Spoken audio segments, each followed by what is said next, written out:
La cercle d'Aflametret Amoudalef, en haut de la page, 5 lignes du haut, Vetana. Tana Maïtel Meacha. Donc on a vu hier, la Gemara cherchait à développer et à expliquer le point de discussion qu'il y a entre Bet Shammai et Bet Hillel, d'où nous apprenons déjà la source, d'accord? Donc la source c'est le point de discussion entre Bet Shammai et Bet Hillel.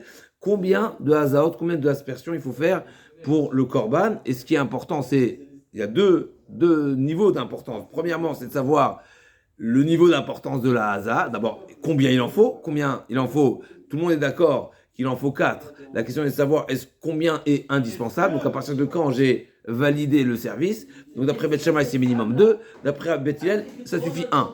C'est quoi la conséquence? Si d'après Bet Shammai qu'il en faut 2, et bien, tant que j'ai pas fait 2, je suis dans le service. Et donc, si j'ai une mauvaise pensée, j'invalide.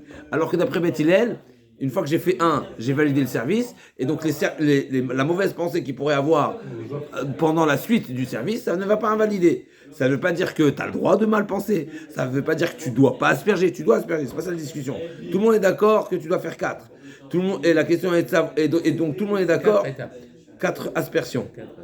Et la question est de savoir, donc on parle du korban khatat, et la question est de savoir combien d'aspersions étaient indispensables. D'accord? Donc ça c'est la question. Le Zagma l'avait dit, première explication, c'est marqué karnot. Donc karnot c'est les angles du misbéach, et c'est marqué à 3 reprises que le sang sera aspergé sur les angles du misbéach. Karnot c'est les angles, au pluriel. Bet Shammai il dit karnot, c'est un pluriel, donc 6. Comment je le décompose de 6? Non, il ne faut pas 6, il faut que 4. Donc il y a 4 les mitzvahs et 2 les ikuva. C'est-à-dire, la Torah te dit, je te demande de faire 4, mais ça ne veut pas dire que les 4 sont indispensables. Parmi les 4, il y en a 2 qui sont indispensables. Donc la Torah te dit en 2 fois. 4 et 2, ça fait 6 en tout. Donc en tout, la Torah te dit 4 fois. C'est pour cet enseignement de qu'est-ce qui est indispensable, qu'est-ce qui est une mitzvah. Ça c'est Bet Shammai. Bet Hillel dit non. C'est vrai que c'est qu'on lit karnot, qui est un pluriel. Karnot c'est les angles du misbéach, mais dans la Torah c'est marqué sans vav. Comme on a dit dans la page de la semaine, Ephron Yoshev sans vav. Le fait que ce soit marqué sans vav, ça se lit un pluriel, mais si on lit textuellement, c'est comme si c'est un pluriel manquant. Donc c'est déjà plus un pluriel. Donc Bet Shammai et Bet Hillel, de manière dans la Gemara, il dit le karnot, même si je le lis en pluriel, il n'est pas écrit au pluriel, puisqu'il manque le vav. Donc en réalité, c'est marqué 3 fois karnot, 2 fois sans vav, donc ça fait 2. C'est pas 2 fois 2, c'est 2 fois 1. Et une fois avec vav, qui est réellement le pluriel, et donc ça fait 4. 3, c'est marqué 3 fois, 2 fois au singulier, ça fait 2, et une fois au pluriel, ça fait 4. Et donc Bet Hillel disent, sur les 4, j'ai 3 les mitzvahs et une les ikuva. Et un qui est, une fois qu'il y a un indispensable, donc c'est la première lecture, la première explication de la Gemara qui est la marloquette Bet Shammai et Bet Hillel. La Gemara avait dit Vetana Maïtena Meacha. Vekiper, c'est marqué à 3 représentants la Torah. Vekiper, ça veut dire qu'il y aura une kapara. Donc la kapara, on sait que c'est l'aspersion. Donc l'expiation se fera par l'aspersion du sang. D'accord? Veisa, Vekiper. Donc c'est marqué dans le passage dans son intégralité, Mechila.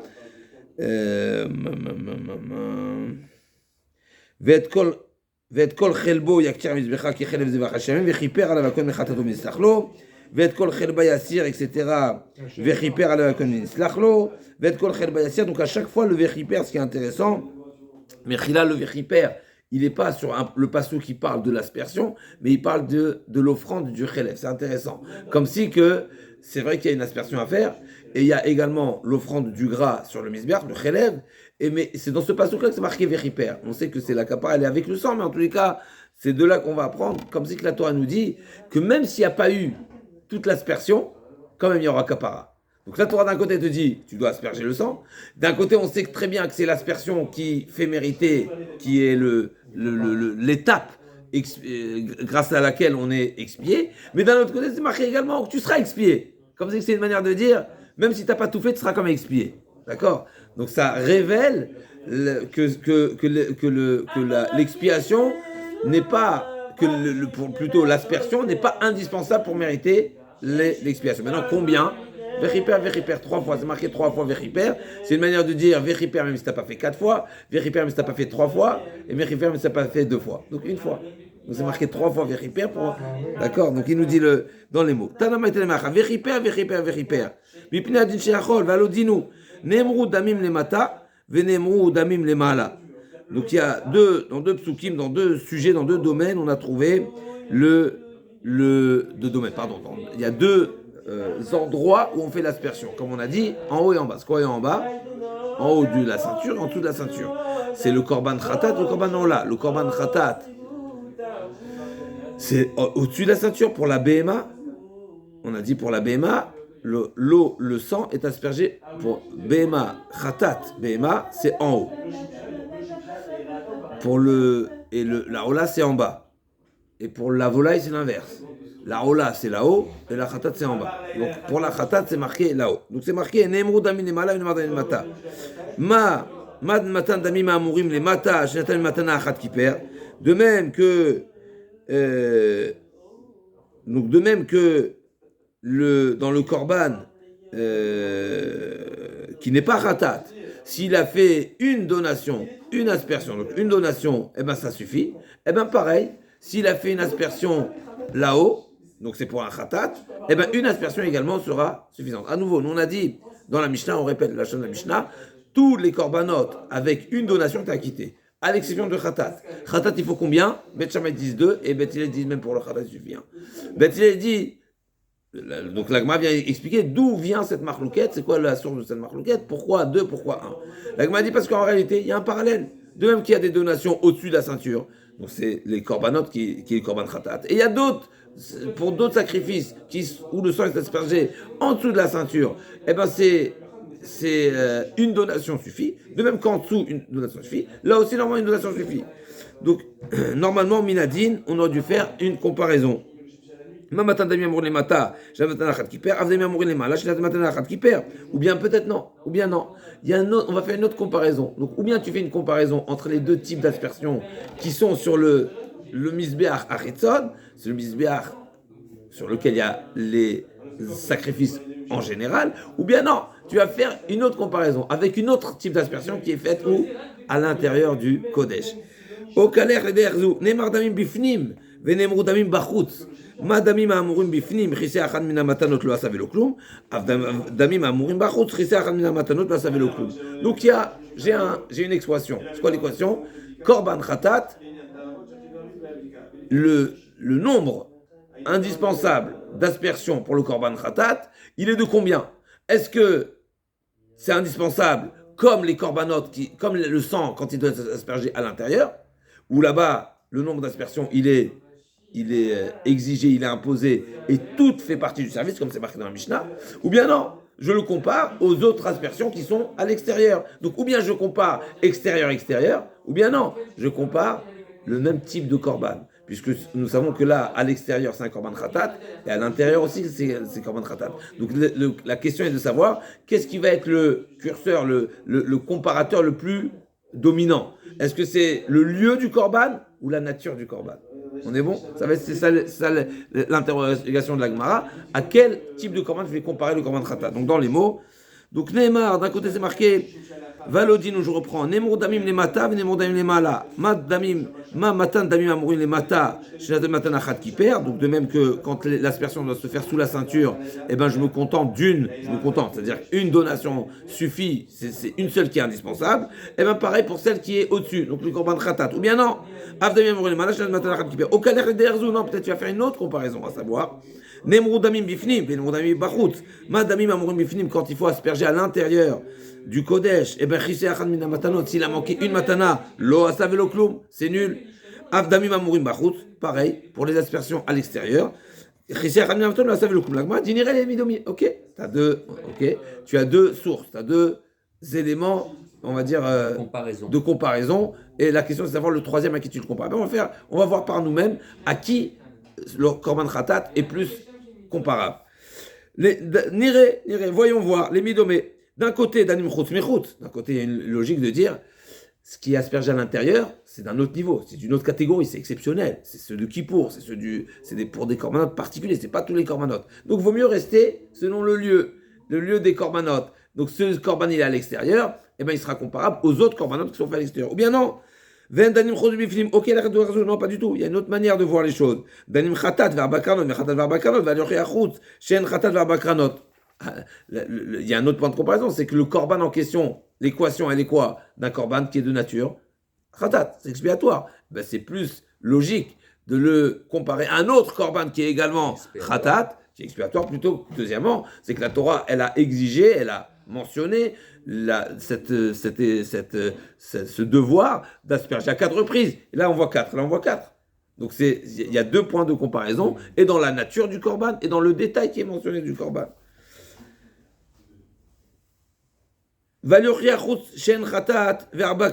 Et donc, ne viens pas comparer. C'est vrai que là, tu es à l'extérieur, et tu aurais pu le comparer à un autre korban qui n'est pas expiatoire, et et pour lequel la Torah n'a pas détaillé les quatre donations, mais il vaut mieux le comparer à celui qui est plus comparable. Talmud Lomar, Vechiper. Donc j'ai cette équation-là. Normalement, je suis censé le comparer. Par logique, il est plus juste de le comparer à des korbanot à des aspersions qui sont faites à l'intérieur. Et donc, il en faut 4 et c'est indispensable. Kamashmala, la Torah est venue et lui dire Vechiper.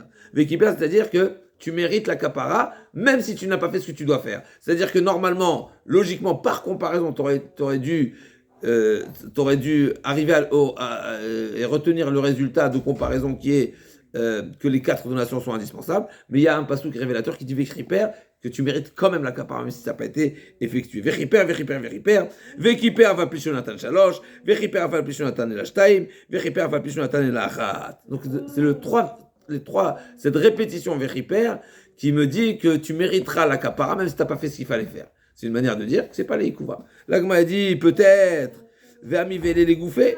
Comment tu peux dire que Vechiper, ce n'est pas un passouk qui est vacances et il n'est pas supplémentaire ce passouk. Il fallait m'enseigner, il était nécessaire, c'est un mot qui est nécessaire dans le contexte, il n'est pas en plus. Mais là, je vois, si j'ai une autre, Vechiper, je l'ai besoin, les gouffés.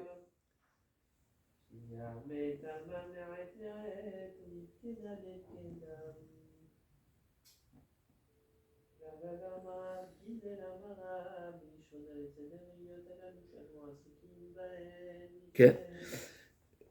רק שנייה.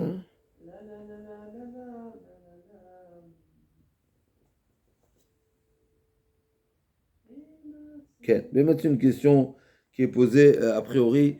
C'est évident que si la Torah nous dit si ta faute est amène un korban, eh ben c'est évident que par le korban tu es mis de kaper. Mais l'Agma a dit que à nouveau ce mauvais kiper, il n'est pas supplémentaire parce que j'ai besoin que la Torah soit explicite à ce sujet et qu'elle me dise qu'une fois que le korban il est offert, t'es expié. Ok, mais c'est une question qui est quand même posée dans l'Agma, c'est quoi les gouffés comme il dit Rashi, il est nécessaire de préciser que le korban lui vaut comme une kapara. Amaravada barada, Maria Sverali, Amarka vechiper venislachlo. Hi kapara zu venislach. Donc non, le mot il est supplémentaire. Pourquoi? Parce que c'est marqué kapara, c'est marqué slicha. C'est quoi la différence entre kapara et slicha? N'est-ce pas? Kapara c'est expiation et slicha c'est un pardon. C'est la même chose. Si c'est la traduction, je pense que c'est la traduction. Ken.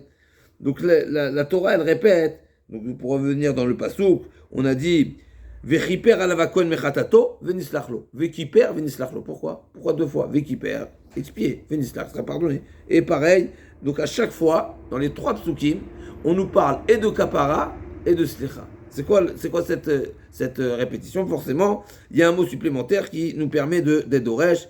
Vechiper afalpishen natan ashalosh lemala. C'est la kapara qui donne la slicha. Oui, mais l'Agma comprend que c'est la même chose, ça va dans le même sens. Donc on est lavé. Et on est pardonné. J'entends. J'entends, effectivement. Mais l'Agma a dit que j'aurais pu me suffire de Vechiper. Mais effectivement, vous avez raison qu'il faudrait voir si à chaque fois la Torah elle dit les deux ou pas. Si à chaque fois la Torah elle dit les deux, c'est qu'il faut les deux. En tout cas, je ne peux pas en faire une question. Même si on ne comprend pas, admettons qu'on ne comprend pas. Ou bien, à chaque fois, il faudra donner une explication pourquoi les deux. Et si tu n'as pas d'explication particulière, c'est que c'est en 2 temps. Effectivement, Razak. Mais si, une fois dans la Torah, on a trouvé Vechiper sans Venislach, alors ça montrerait que le kapara, que c'est la même chose et que forcément, c'est un mot libre qui me permet d'apprendre quelque chose d'extérieur. Comme ici, Vechiper, il est supplémentaire, qui me permet de dire, il n'y a pas besoin c'est pas indispensable les aspersions. Razak. Mais effectivement, vous avez raison, כי ביום הזה יכפר עליכם לתאר אתכם מכל רעתכם בשביל השם תסתערו ונסלח לכל הדת בני Israël. Donc on retrouve, effectivement, il y a kapara, il y a slicha, il faut comprendre exactement cette nuance. En tout cas, la Gemara ici dit que Vechiper il est supplémentaire parce que c'est déjà marqué Venislach. Peut-être que Venislach c'est la finalité, donc il ne fait pas Vechiper. Ok, en tout cas, c'est une dracha. Venislach zui kapara zui slicha. Ema Vechiper afal pishunatan. Et donc Vechiper il est supplémentaire pour afal pishunatan. Shalosh, le mala Vechiper. Emma, pardon, Mechila. Donc, Vechiper, Venislach, Zui, Kapar, Zui, Slicha. Emma, Vechiper, Afal Pishunatan, et la Shalosh, les Mala, Veachat, les Mata. Vechiper, Afal Pishunatan, et la Shtem, les Mata, Vishtem, les Mala. Vechiper, Afal Pishunatan, les Mala, et là, les Mata. Peut-être que, non. Qui t'a dit qu'il sera mitkaper s'il n'a pas fait du tout la Haza? Peut-être que la Torah vient me dire que même s'il a fait une Haza, pas au bon endroit, c'est comme une Haza. Par exemple, quand il doit faire Haza en haut. Peut-être que la Torah nous dit, plutôt que de dire que le Vechiper mentionne, donc ce mot supplémentaire qui me dit, t'as quand même la kapara, ça veut dire que t'as pas tout bien fait. C'est dans le cas où il a pas fait du tout, mais t'as qu'à dire qu'il a fait, mais pas bien. Par exemple, au lieu de faire les 4 en haut, il a fait 3 en haut et 1 en bas, ou 2 en haut, 2 en bas, ou 1 en haut et 3 en bas. Donc peut-être que le passouk vient simplement pour dire, même si ça a mal été fait, c'est valable. Mais qui a dit que même s'il n'a pas fait du tout? L'Agma a dit, Ravada Baitra, qui me ken biltata Torah Arba Kranot. Mais parce que si c'est comme ça, alors tout le sens des 4 coins, ils ont été écrits pour rien. Pourquoi? Parce que les 4 coins, c'est là-haut. C'est marqué, c'est là-haut leur place. Donc si tu me dis que il faut faire, mais pas forcément là-haut, alors ne m'écris pas là-haut. Mais peut-être que les coins, ils vont jusqu'en bas. Alors non, quand on dit là-haut, c'est là-haut. Justement, c'est les coins, mais là-haut. Ouais, c'est ce qu'on attend. On a 4 coins sur un cube. Oui, bien sûr. On a 4 arêtes, on va dire. Oui, 4 arêtes, exactement. Mais on sait que le Korban Khatat, c'est l'homme. L'Agma comprend que s'il n'y a plus d'exigence, que ce soit là-haut, alors c'est supplémentaire. Mais là aussi, effectivement, vous avez raison, que je vous lis Rashi. Al-Chinam Ktiv Karnot Dainu Lemala. Quand on parle de Karnot, c'est pour justement m'enseigner que c'est là-haut. Donc ce mot Karnot, on a pu suffire de dire Isa la Misbeach, c'est le mot Karnot qui m'enseigne que c'est là-haut. Si tu me dis que Bdi Avad ça marche en bas aussi, alors le mot Karnot il est supplémentaire. Maintenant là aussi tu vas me dire non, idéalement c'est là-haut et Bdi Avad c'est en bas. Ok, en tout cas l'Agma a dit, l'Agma a dit alors, mais c'est pas un problème, c'est peut-être ce que l'Agma demande immédiatement. Effectivement la Torah a dit là-haut, mais la Torah dit également si ça n'a pas été fait là-haut, c'est valable. L'Agma a dit Virachmana mar livtelun. Virachmana pardon, livtelun. C'est quoi le problème?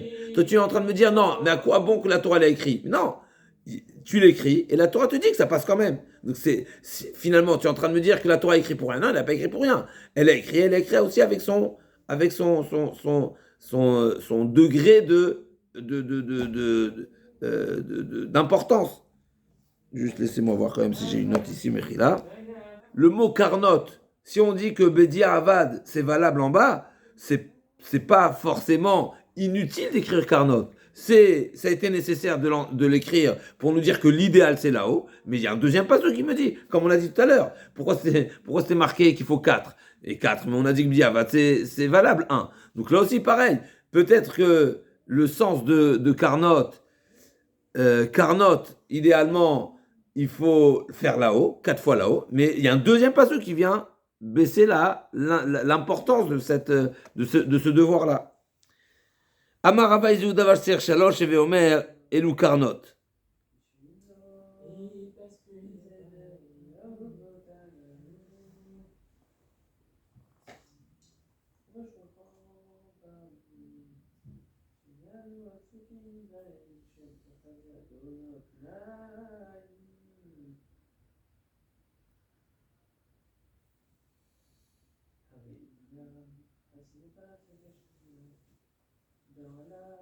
Donc Rava dit, en réalité,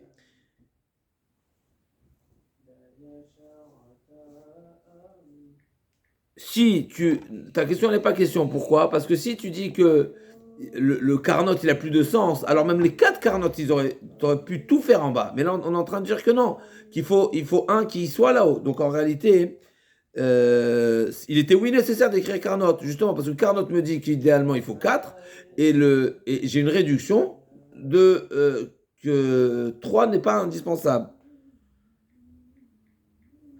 Et donc forcément, on ne peut pas dire que Vechiper, donc Mechila, on a sauté une ligne, Emma Vechiper, Mechila, on a sauté Mechila, עוד פעם, אמר רבא דבר רבים כן ותבקרנו קרנות, והביא רחמנא אמר לבטלו, אמר רבא איזו דבר שצריך 3, et אומר לנו קרנות, Emma Vechiper, אבל בשביל נתן, peut-être que même s'il a rien donné, et la אחת למעלה ו3 למטה לא מצינו דמים, שחציין למעלה וחציין למטה.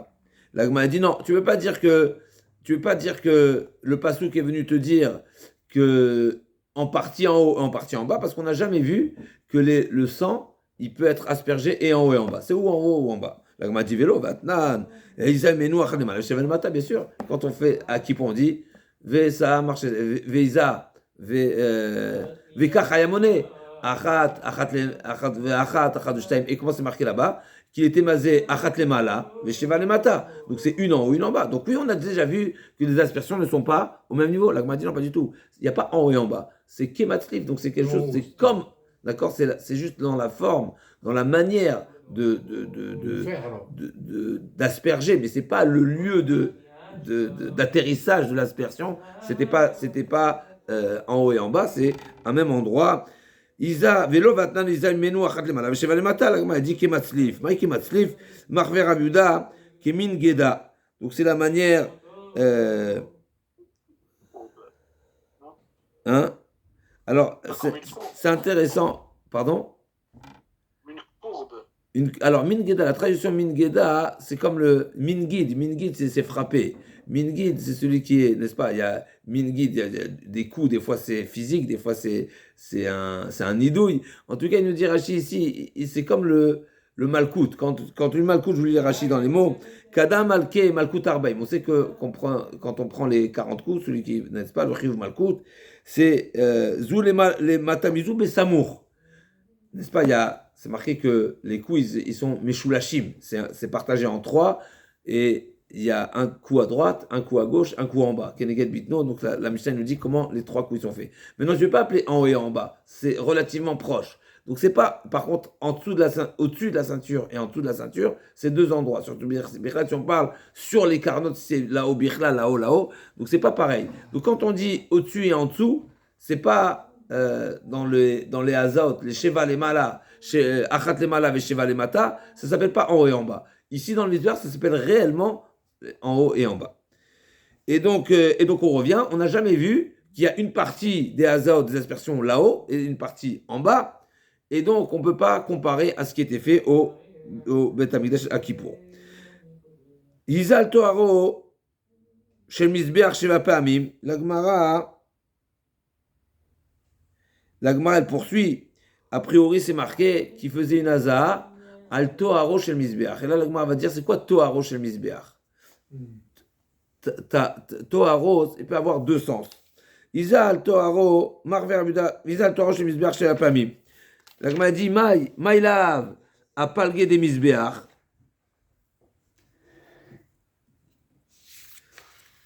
Donc la Gemara dit c'est quoi, a priori, c'est quoi Toharo chez Misbeach? Donc c'est marqué dans le Pasouk, n'est-ce pas? Dans le Pasouk c'est marqué.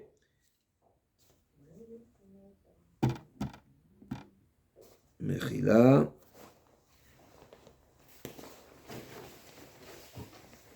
Ce mot-là, il n'est pas dans le Pasouk, mais comme ça, la Gemara, elle est d'Orechet. Parce que c'est marqué dans le Pasouk, Veiza alav minadam. Veiza alav. Il aspergera sur lui minadam. C'est quoi sur lui? C'est quoi alav? Est-ce que alav. Voilà, je ne sais pas, Mim. Maïla va palguer des misbéach. Est-ce que peut-être que Toharo chez misbéach s'appelle sur la partie supérieure du misbéach, Kedamrin chez Tar Tiara de Yoma. C'est une. Comme les gens appellent l'après-midi Tiara de Yoma, c'est une manière de dire que voilà, on est déjà en plein jour, on a déjà passé le plein jour. Donc là aussi, le misbéach, c'est au-dessus de la hauteur supérieure du misbéach. Dirti, l'agma dit non, Agilouya, Dirti, vous restez Hashem la Tohar. Non, pas du tout. Quand on dit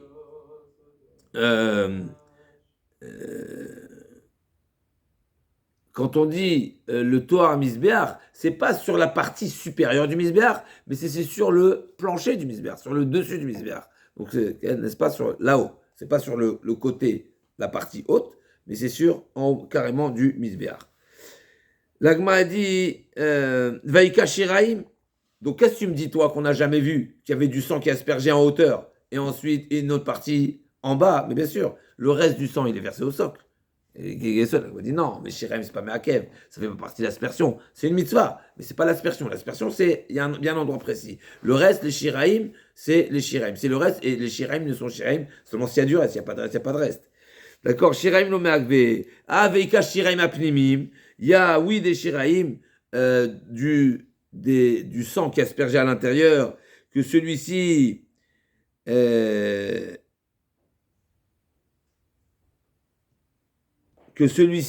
a priori, l'Agma le comprend, qu'il y a oui une importance, et c'est oui indispensable, l'Agma dit non, même celui-ci, même le sang qui est aspergé à l'intérieur, pour lequel il faut asperger le restant à l'extérieur, c'est pas Meakev, c'est pas indispensable. Ok. L'Agma a dit, effectivement, premièrement, il y a un avis qui dit que c'est pas indispensable, et même l'avis qui dit que c'est indispensable, c'est pas pareil. Pourquoi? Parce que là, il y a un sang qui est aspergé à l'intérieur, Voilà, et le deuxième à l'extérieur. Tu ne peux pas me comparer avec une aspersion. Ça veut dire il y a un sang qui est aspergé à l'intérieur, et le restant, il est versé au socle. C'est une catégorie, on va dire, mais j'ai pas trouvé. Pourquoi? Parce que c'est deux domaines. Par contre, j'ai pas trouvé que dans un même type d'aspersion, par exemple intérieur, intérieur ou extérieur, extérieur, où il y a une partie là-haut, une partie en bas. Parce qu'encore une fois, quand c'est aspergé à l'extérieur, le restant qui est versé au sol, c'est pas Meakev, ça ne fait pas partie du service qui est indispensable. Tania, l'Agma elle poursuit, si vous voulez bien, on va essayer de faire encore un petit passage. Tania, Rabbi Eliezer ben Yaakov, Omer, Betchem, Omrim, Shte Maton, Shebechatat, Vechat, Shebikol, Azvachim, Atirot, ou Mefaglot. Donc on sait que on a une phrase supplémentaire ici. On sait que le matir, il est Mefagel. À nouveau, c'est quoi le matir? C'est ce qui va permettre, ce qui va autoriser le korban. Pas valider, ce qui va autoriser. C'est-à-dire qu'il y a une étape dans le service. Nous, on a dit jusqu'à présent, on a parlé de ce qui va permettre l'expiation. C'est quoi l'expiation? C'est la Zrikat Adam. Maintenant, la Zrikat Adam, l'aspersion, il a également un autre rôle. C'est que dès le moment où le sang est aspergé, c'est à partir de ce moment-là que je peux consommer le korban. Ah oui. Ça veut dire, et dans d'autres endroits également, par exemple, dans la Kmitza également, quand on prélève de la semoule une partie qui va être offerte sur le misbéach, c'est une fois qu'elle est offerte que je peux consommer le reste. Donc ça s'appelle un matir. C'est une étape qui va permettre au reste d'être consommé ou d'être en général consommé, d'accord? Donc c'est un matir. Donc il nous dit, Beth Shammai ici, que l'exigence des deux hazaot du korban khatat, ils ont deux volets, donc ils ont deux conséquences, on va dire, dans les mots. Donc les deux aspersions qui sont nécessaires et exigées, qui sont élémentaires, qui sont indispensables dans le korban khatat, matirot, c'est eux qui auront Permission alors. qui vont permettre à être consommés, par exemple, Voilà. ou mefaglot, et automatiquement, du fait qu'ils sont essentiels, et bien c'est pour ça qu'il y a le dîn de pigoul. Parce qu'à nouveau, le dîn de pigoul, donc la pensée inappropriée rend le korban invalide quand c'est une étape cruciale, quand c'est une étape déterminante. Pourquoi elle est déterminante cette étape-là? Parce que c'est ça ce qui autorise. Donc c'est un matière à retenir. Quand c'est un matière, c'est quelque chose d'essentiel. Alors il a la sensibilité de l'invalidité du korban. Du fait que c'est une étape qui va rendre le korban autorisé à être consommé, eh ben la pensée, elle invalide si elle est inappropriée. Alors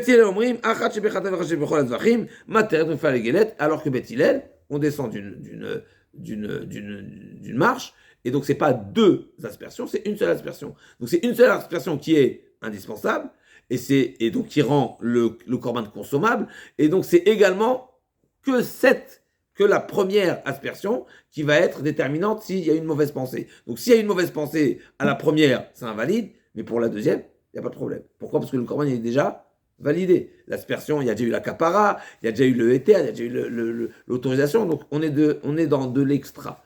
Donc ça n'invalide pas. D'après cet enseignement, il en sort que Beth Shammai, il est plus cool que Beth Hillel. Pourquoi? Parce que Nitneye Mechila,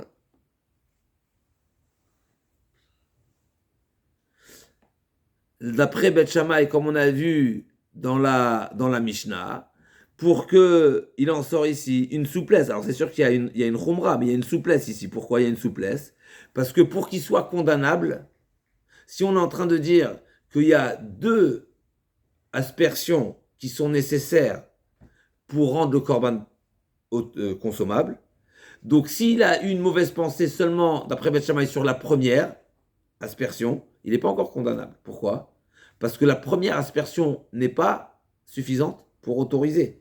C'est-à-dire, encore une fois, la règle est... Mais elle peut annuler le reste. Oui, mais pas condamnable. Oui, c'est juste. Pourquoi ça annule le reste? Parce qu'il y a une aspersion invalide. Eh oui. Mais il ne sera pas condamné parce qu'il n'a pas réalisé un service qui est autorisant. Oui, le Kohen. Le Kohen, oui.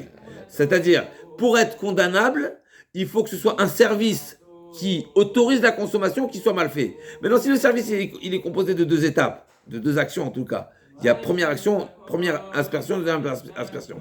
Et lui, il a une mauvaise pensée seulement sur la première. Mais cette première n'est pas suffisante en soi, même si elle avait bien été faite, puisqu'il faut encore une deuxième action. Et maintenant, il s'est repris sur la deuxième action. Donc tout va bien. Donc d'après Beth Shammai, il en sort une souplesse par rapport à Beth Hillel. Parce que Beth Hillel dit, si sur la première c'est elle qui est permissive, n'est-ce pas, c'est elle qui va autoriser. Qui va permettre la deuxième alors. Non, qui va permettre la consommation du korban. Donc le service, il se résume à une action. Donc à une action, si elle était mauvaise, il est déjà condamné. Donc, mais il est plus cool parce qu'il faut qu'il fasse un effort une fois. C'est juste, Razak. Alors effectivement, ça veut dire que c'est une conséquence plus souple, mais l'exigence d'origine, elle est plus souple d'après Beth Hillel. C'est ce que l'Agma va répondre à peu près. L'Agma va dire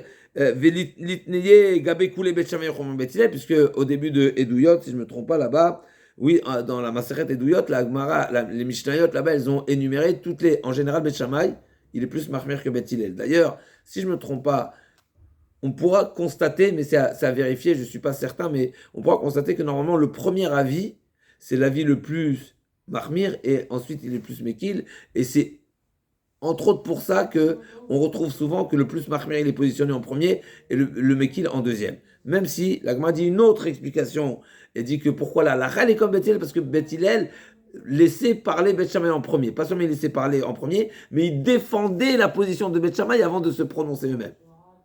Beth Hillel, il prononçait. Donc pour Beth Shammai et Beth Hillel, il a marqué autre chose. Mais en tous les cas, pour revenir, donc quand il y a une, mais on peut constater que le Mahmir il est en deuxième position, il est en première position, même si l'Agmara dit que normalement le deuxième avis vient rajouter sur le premier. Donc c'est pas forcément une règle sans exception. Il y a peut-être d'autres paramètres. Rav, il disait que c'était Beth Shammai, il voyait. L'Agma demande si a priori d'après Beth Shammai il en sort une souplesse. L'Agma dit et donc il fallait le lister dans toutes les cas de figure où Beth Shammai est plus souple que Beth Hillel.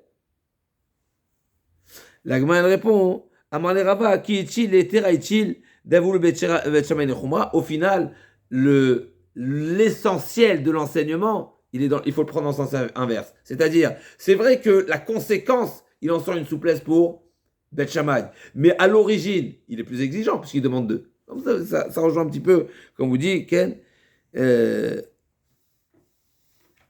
Donc quand la question elle a été posée, combien d'aspersions il faut faire? Eh bien, Beth Shammai dit, il en faut 2, donc c'est une exigence. C'est-à-dire que la viande ne sera consommable seulement une fois où il y a 2 aspersions réalisées, alors que Beth Hillel dit une seule. Ah, la conséquence elle est inversée, ok, mais c'est pas dans cet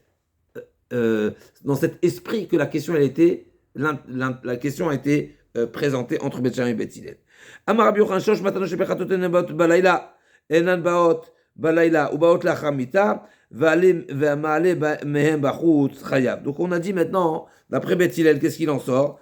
Qu'il y a une aspersion indispensable et les 3 autres c'est une mitzvah. Maintenant c'est une mitzvah, mais à nouveau, est-ce que toutes les exigences qui s'appliquent dans le korban de manière générale s'appliquent aussi pour ces 3 autres qui sont seulement, on va dire, mitzvah, qui sont pas, ou pas. Alors l'Agma dit comme ça, Enan baot balayla, on ne peut pas les réaliser la nuit. On sait que le service, on le réalise en journée.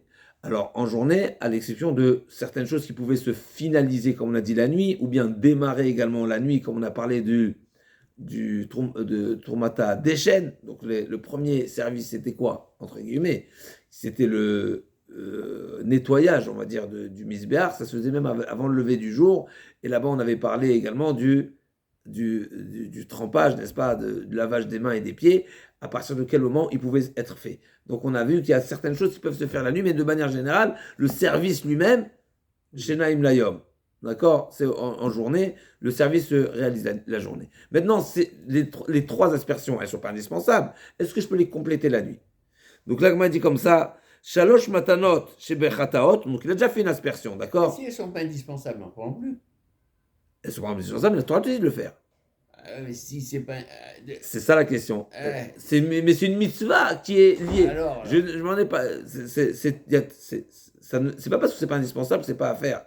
Et c'est pas parce que c'est pas. Ouais, donc si c'est à faire. A priori, il faut les faire. Mais si ça passe avec une, alors point. Oui, mais le reste. Mais maintenant, la question c'est de savoir est-ce que je le complète parce que c'est une mitzvah ou bien non, c'est la nuit, ça vaut rien. Donc si le Rabbi Yochanan nous dit Enan Baot Balayla. La nuit, non, ça ne doit pas être fait, je pense. Et donc, ça ne peut pas être fait la nuit. Pourquoi? Parce que finalement, c'est un sang avec lequel je suis censé faire une aspersion. Et la nuit invalide ce sang. Donc toi, tu me dis, tu sais quoi, mais tu perds rien de le faire la nuit. Non, pas du tout. Bien sûr, tu perds. Tu sais pourquoi tu perds? Parce que c'est devenu un sang pasoul. Et les khatrila, on n'asperge pas un sang pasoul sur le misbéach. Donc là, tu demandes maintenant, qu'est-ce que ça me coûte de faire? Au pire des cas, c'est nul. Non, c'est pas nul, c'est problématique. Pourquoi c'est problématique? Parce que le sang est devenu invalide. Parce que la nuit tombée invalide le sang. Ça fait une touma? Comme une invalidité. C'est pas une touma, c'est un psoul. C'est une invalidité. Et en ma'alin psoulim la misbéach. C'est une règle. Qui dit ça? Qui dit que c'est invalide? Enfin, c'est le psoul lina. C'est le psoul en général de lina. C'est un psoul général. La nuit invalide, comme on avait vu pour l'eau, comme on avait vu pour. Voilà. Alors, nous, ce qu'on avait vu jusqu'à présent, c'est qu'un. C'est un sujet discuté, mais on avait vu qu'un service qui doit être censé. Un service qui est censé être réalisé en journée, eh ben la nuit l'invalide. Voilà. D'accord? Donc c'est un psoul lina. Et c'est pour ça, c'est ce qu'on avait vu avec l'eau du kiosque, c'est pour ça qu'il avait le poulie pour le mettre au sol, etc., pour ne pas qu'il soit une invalidité. Donc là aussi, le sang, c'est vrai que c'est pas une obligation, donc sur plan service, il n'y a pas de problème, parce que le service doit être en journée. Ça, c'est pas un service, puisqu'il n'est pas dans l'obligation, donc j'aurais pu le faire le soir. Non, il y a un problème. C'est que le soir, c'est invalide, donc c'est un sang invalide. Donc le sang invalide, tu ne l'asperges pas sur Misbéach. Par contre, Baotla Harmita, par contre, il y a un ridouche. C'est qu'on sait qu'une expiation, on est toujours dans le korban khatat, donc on sait qu'un korban expiatoire, on n'offre pas un korban expiatoire pour un mort. Un mort, il ne se fait pas expier. On se fait expier quand on est vivant. Quand on est mort, ça c'est fini. Donc il ne s'offre pas. Maintenant, on a fait une aspersion et il est mort. Tu peux poursuivre. Parce que la capara, il a obtenu. Donc tu es encore dans un service. C'est comme si tu vas faire la part des choses entre la capara du fauteur, et lui il a obtenu, mais il y a le service du korban, quelque part comme si que le service du korban, comme si il peut être détaché, peut être indépendant de la capara c'est particulier, c'est ça un ridouche, parce qu'en réalité on aurait dit, mais c'est sa bête, c'est son korban, c'est son expiation, et l'aspersion en général c'est lié à l'expiation, et l'expiation ne se poursuit pas parce qu'il est mort. Non, ça tu peux continuer, d'accord? Donc il y a un ridouche. Si on est on va dire, un minyan. Premièrement, ça ne vient pas la nuit, mais par contre, ça peut être poursuivi après le décès de l'offrand. Et là aussi, un autre ridouche. C'est que c'est toujours du sang de khatat. À nouveau, on est dans une mitzvah. C'est quelque chose à faire, mais pas indispensable. Maintenant, si je fais analyse, je fais une analyse de ce sang-là. Comment il s'appelle? Ça s'appelle un sang de khatat. Donc c'est pour ça que ça devient invalide la nuit. Même si c'est parce que c'est un sang de korban. Un sang de korban, il ne se sert pas la nuit, il ne s'offre pas la nuit. C'est un sang de korban, mais ce n'est pas un sang qui est invalidé par la mort de l'offrand. Là, c'est vraiment entre les deux.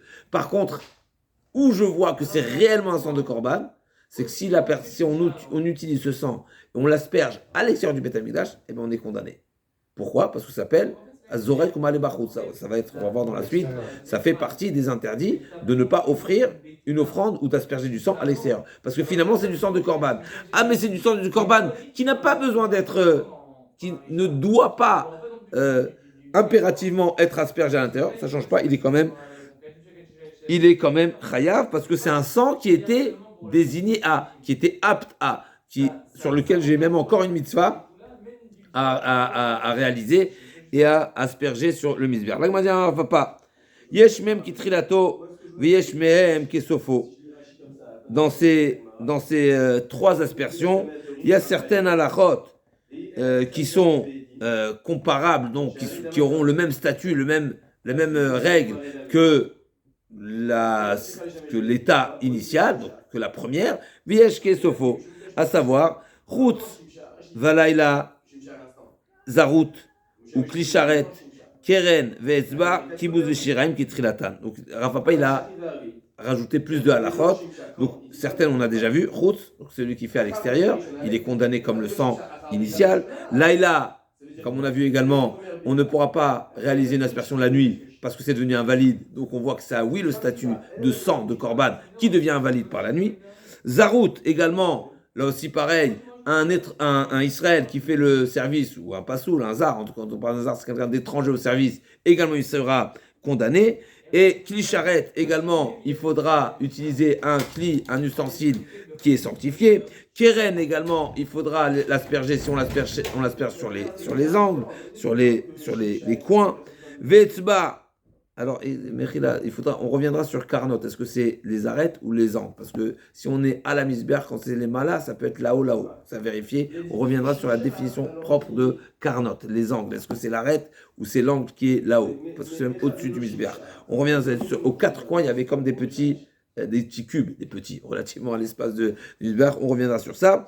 Et Etzba, donc il faut faire une haza. On a dit quand c'est marqué haza dans la Torah, c'est visa be'etzbao. Kibous, c'est le sang qui a giclé sur les vêtements. Est-ce qu'il faudra nettoyer, laver le sang parce que le sang il est kadosh, même s'il a été épongé dans un vêtement, est-ce que tu dois le laver ou pas? Et donc là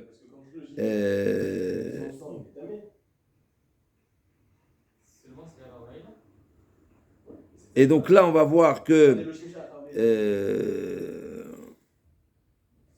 cette différence entre le sang qui est aspergé sur un vêtement après avoir fait les aspersions ou avant d'avoir fait les aspersions. Et là, c'est justement, on va apprendre ce point-là, de devoir de laver le vêtement, donc de retirer le sang qui est dans le vêtement, si on n'a pas fait toutes les azotes, on n'a pas fait les 4 aspersions. Veshiraim et le restant du sang, à savoir, comme on a dit, on avait vu déjà dans le passage précédent, s'il a recueilli si on a recueilli le sang dans quatre récipients, est-ce qu'il est nécessaire ou pas de poursuivre les azaot? Est-ce que les 4 sangs sont kadosh ou pas? Parce qu'on avait vu différents cas de figure.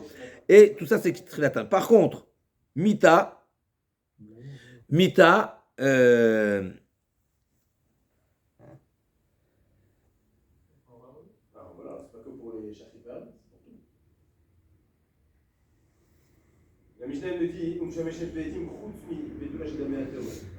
donc on a dit si l'offrand est décédé, on peut quand même poursuivre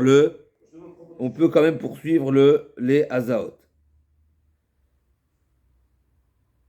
Donc mita lo sharia velo mefagla velo aila legavai kesofan. Donc la mita lo sharia.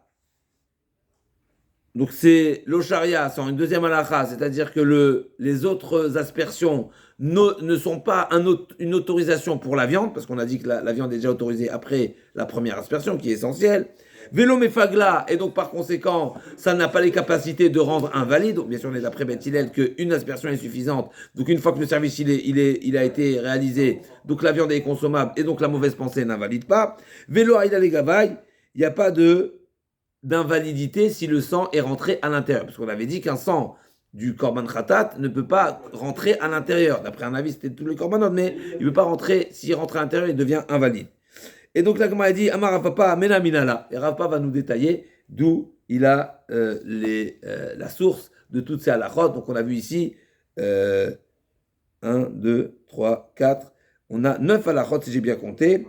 Donc on a dit, première à Chutz, Laila, Zarut, Klisharet, Keren, Etzba, Kibous, Shiraim, pardon. Donc on a 11 halachot. Donc on a 8 halachot qui sont 8 halachot qui concernent le sang après avoir aspergé la première aspersion. Eh ben ils sont quand même ketrilato, ça a la même valeur que le sang d'origine. Et il y a Mita, Lo Sharia, Lo Mefagla, Lo Aïla Legavai, donc 4 halachot, donc 8 et 4, ça fait 12 halachot qui, au sujet de ce sang-là, à nouveau, une partie du sang, même la partie du sang qui est pas indispensable, elle est quand même le sang du Korban Khatat, et il y a, par rapport à d'autres halachot, par rapport à 4 halachot, c'est déjà pas la même valeur. On n'a pas mis la mina là, et l'agma nous dit, nitaz mina tzavar à la béguette, donc on va déjà commencer dans une partie, donc il nous a dit, le sang, d'accord, donc il y a une des halachot intéressantes, c'est le sang qui a giclé sur un vêtement, le vêtement doit être lavé. Mechebes begadav, c'est marqué, et il est marqué dans le passou, on va voir plus loin dans la Masechet, mais c'est marqué. Il faut qu'il s'arrête pendant le service et. Pas forcément. L'idée est, alors effectivement, nous c'est un autre domaine que le vêtement il peut s'invalider s'il est taché, mais c'est un autre sujet. Le sujet est que le sang, il est kadosh, donc il faut le sortir du béguet. Il faut le récupérer ce sang, il faut le laver. Donc dites Nan, sur ça c'est marqué, il y a une précision. Si, ça dépend quand quel sang a giclé sur le vêtement. S'il a giclé du corps de la bête, ou après, nitaz mina tzavar à la béguette, et notaun kibous, là il n'y a pas besoin. Ou bien, mina keren ou mina yesod, et notaun kibous. Pareil, s'il s'est giclé après avoir aspergé ou après avoir versé le sang, donc si c'est avant le service ou après le service, c'est pas nécessaire de le laver. Pourquoi ? Avant le service, le sang il n'est pas encore kadosh. Il est kadosh seulement quand il est recueilli. Après le service, on a finalisé, donc il n'y a pas de problème. Il n'y a pas de le giclage, il n'est pas problématique. Par contre, mais quand vous vous tachez un costume, c'est pas vous ne le savez problème. pas à quel moment vous l'avez taché. Si au moment de la shrita, par exemple, au moment de la shrita, c'est parti, il y avait un grand jet très fort, et ça, le vêtement, il faut pas, c'est pas sur ça que c'est marqué qu'il faut laver le vêtement pour retirer le sang. Ou pareil, une fois qu'il a versé au sol, s'il sait, si on sait pas, on sait pas. Si on sait pas mis ça fait, peut-être qu'il faudra le faire. Mais ce qui est certain. Quelqu'un qui va Effectivement. dire qu'il faut changer parce que t'es taché. Non, mais c'est pas changer à nouveau. On ne parle pas c'est pas une question de changer. C'est retirer le sang. Ce sang-là, il faut le laver. Il ne faut pas le laisser dans le béguet. D'accord, admettons qu'il veut Il faut le laver. Ouais. Voilà, il faut diluer ce sang-là et le récupérer, comme si on vient le récupérer. Comme si qu'il y a une doucha, comme ça on voit quand les nouilles, il y a une doucha dans le sang, comme le zakas qu'ils font. Ils vont ramasser, ils vont éponger tout, au maximum. C'est kadosh le sang, bien sûr, c'est le kavod d'une niftar. Ils vont recueillir tout, bien sûr, toutes les particules, mais même le sang, ils épongent. Alors, je ne suis pas plongé dans cette. Alors, non, ils enterrent, je crois, avec les éponges, si je ne me trompe pas, ouais. C'est le kavod du niftar. Non, c'est terrible. Okay. Pardon, ça veut dire quoi, l'eau charia? L'eau charia, ça veut dire que ça n'autorise pas. Charia, c'est l'autorisation, on a déjà dit. Charia, c'est pas la charia. Charia, c'est l'autorisation. Charé, charouille la nous. Charouille, c'est permis, c'est autorisé. Charouille, exactement, c'est moutard. Moutard, c'est dénoué. Dénoué, moutard, charouille. Hein? Il a dit d'années avec Aïn chez eux. D'accord. Chazak. Donc juste, on va finir juste le petit passage. Donc la Gemara nous dit, on va voir plus loin dans la Mishnah va nous dire, ça dépend quel sang. Le sang avant qu'il ait été recueilli ou après qu'il ait été aspergé, c'est pas un problème. Par contre, s'il a été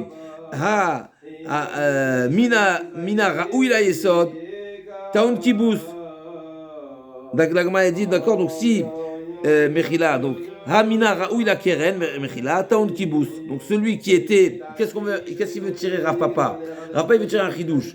Ce qui est de là avant que ça a été recueilli, pas besoin. Après que ça a été versé, non. Il va en déduire. Si tu m'as dit après qu'il a été versé, j'en déduis que tant que c'est apte à être versé, même si j'ai pas le devoir de le verser, eh ben je suis chayav de Kibous. Et donc il veut nous enseigner ici que le sang restant avec lequel je suis censé faire les 3 dernières aspersions, s'il a giclé sur le vêtement, eh ben ça doit être nettoyé, ça doit être lavé. L'agma dit ta mère, mina yesod eno taun kibus, hamina raoui la yesod taun kibus, asher ezektiv, prat leze, shekvar, uza, amane Rabbi Nechemia, dit Rabbi Nechemia, Omer, cher Adam shekriva nachutz chayav. L'agma dit, d'après ton raisonnement, tu es en train de me dire, ce qui est, si c'est clé du yesod, non. J'en déduis que ce qui est censé arriver au yesod, oui. Alors d'après toi, alors même s'il a fait les 4 aspersions, et il lui reste du sang qui est versé au sol. Là aussi, tu veux dire que ce sang est taun kibous? Pas du tout, c'est marqué seulement un sang qui est censé être aspergé, il est sang. Pas le sang qui est censé être versé. On a dit, il y a une différence entre une aspersion et un versement au sol.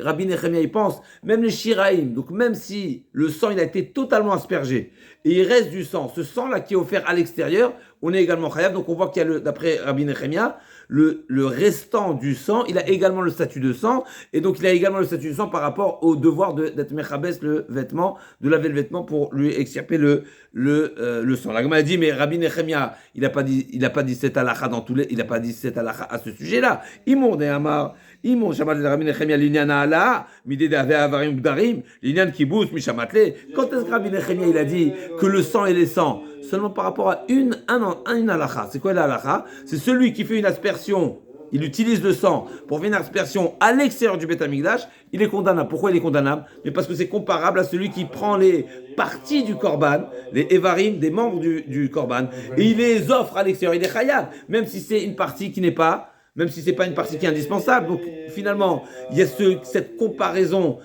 C'est seulement relatif à l'interdiction d'offrir à l'extérieur que le sang il est sang, mais il n'est pas sang au sens d'importance à aller jusqu'à exiger que le vêtement soit lavé. Et donc l'Agmara a dit même à ce sujet, va Tanya, l'Agmara amène une braïta en appui qu'effectivement, Tanya, Damim Atunim Yesod, Teonim Kibous, ou Marshavom Moelet Baem, va Male Mem Bachutz Chayav,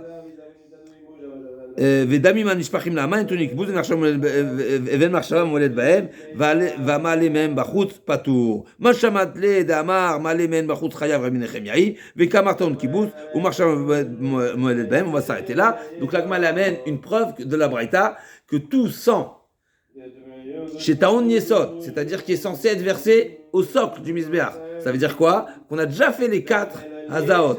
Eh bien, il est autant considéré du sang vis-à-vis de l'interdiction, relativement à cette interdiction de ne pas offrir à l'extérieur, et deuxièmement également concernant le devoir de laver le vêtement. Par contre, effectivement, le sang qui est versé la hama, donc c'est dans la rigole, c'est pas au Yesod HaMizbeach, alors lui, effectivement, il n'est pas considéré sang, ni par rapport à l'interdit d'offrir à l'extérieur le sang, ni vis-à-vis ni par rapport à cette interdiction cette obligation de laver le vêtement. Donc forcément cette braïta c'est Rabbi Nechemia, donc on a une preuve à ce sujet que Rabbi on a une preuve à ce sujet que le sang qui est raouille, un sang qui est désigné ou qui est censé être versé sur le yesod, eh ben s'il a giclé sur le vêtement, il doit être également lavé. On a encore un petit passage, mais on va s'arrêter là. Mais on se retrouve demain. Bezat Hashem.